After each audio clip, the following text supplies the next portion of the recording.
Katika mitandao na vyanzo mbalimbali vya habari siku ya jana, kuripotiwa tukio la kutoweka kusikojulikana kwa mchungaji Yannick Mbombo wa kanisa la Ebenezer Restoration ambaye alidaiwa kutekwa na watu wasiojulikana siku ya Jumatatu akiwa nyumbani kwake Tabata jijini Dar es Salaam.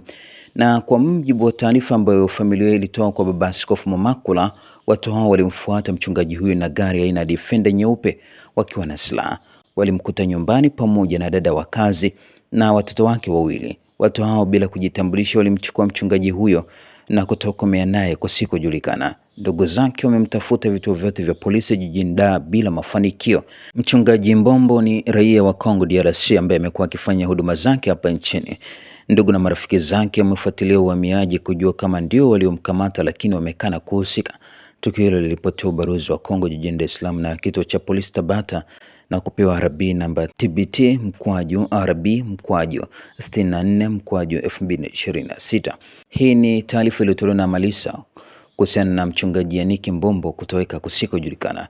Kwa mujibu wa taarifa iliyotolewa na jeshi la polisi, walisema kwamba taarifa kuhusiana na mchungaji Yannick Mbombo Sele anadaiwa kutekwa. Jeshi la polisi linapenda kujulisha umma kuhusiana na taarifa za mtu anayefahamika kama mchungaji Yannick Mbombo Sele ambaye kupitia mitandao ya kijamii kumesambaa taarifa zinazodai kuwa ametekwa na watu wasiojulikana jijini Dar es Salaam. Ifahamike kuwa mtu huyu raia wa Kongo ambaye alishawahi kuwa mchungaji kiongozi wa kanisa la Ebenezer Restoration Ministry of All Nations alishawahi kukamatwa hapa nchini mkoani Iringa tarehe 15 Mei 2025 kwa tuhuma za ubakaji na mauaji ya watoto wadogo yaliyokuwa yameshamili kipindi hicho, ambako alikuwa akishawishi baadhi ya wafuasi wake wa wabaki watoto hao na kukinga damu zao kutoka sehemu za siri na kuwaua kisha wampelekee damu hizo kwa ajili ya kuzitumia kuwafanyia maombi. Mbali na makosa haya, mchungaji huyo pia alituhumiwa kujihusisha na vitendo vya utapeli na kujipatia pesa kwa njia ya udanganyifu kwa kuwalipa pesa baadhi ya waumini wake ambao walijifanya ni wagonjwa na wengine kujifanya ni walemavu ili wafike kanisani kwake kwa maombi na kujifanya kuwa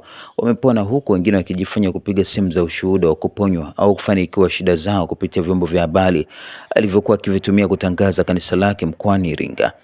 Baada ya uchunguzi wa kina, ilibainika kuwa mchungaji huyo pia alikuwa akiishi nchini kinyume na sheria baada ya kuingia nchini bila kibali chochote. Kutokana na kuripotiwa kwa matukio aliyokuwa akiyafanya mwaka 2024, mchungaji huyo aliitwa kwenye kamati ya usalama mkoa wa Iringa na kupewa onyo kutokana na maudhui aliyokuwa akiyatoa kupitia kituo kimoja cha redio cha mjini Iringa ambayo yalikuwa yanalenga kuchochea chuki au uvunjifu wa amani kwa kuwa ilikuwa inafanana na ramli chunganishi.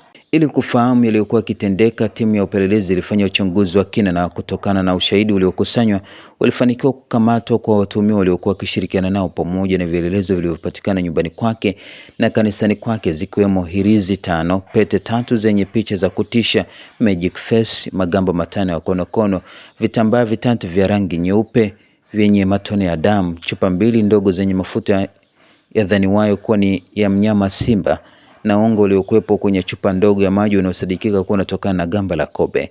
Tarehe 17 Juni 2025, mchungaji huyo pamoja na wenzake 5 walifikishwa katika mahakama na kusomewa mashtaka ya kuendesha genge la uhalifu na kujipatia pesa kwa njia za udanganyifu, kesi namba economic case 000-19959/2025. Hata hivyo, ushahidi dhidi ya mchungaji huyo kwa kesi ya mauaji na kubaka haukutosheleza, hivyo hakuandaliwa mashtaka, lakini wenzake walipelekwa mahakamani kuendelea na mashtaka hayo. Tarehe 14 Julai 2025, hukumu ilitolewa na mahakama ambapo watuhumiwa hao walikiri kosa kwa njia piba geni.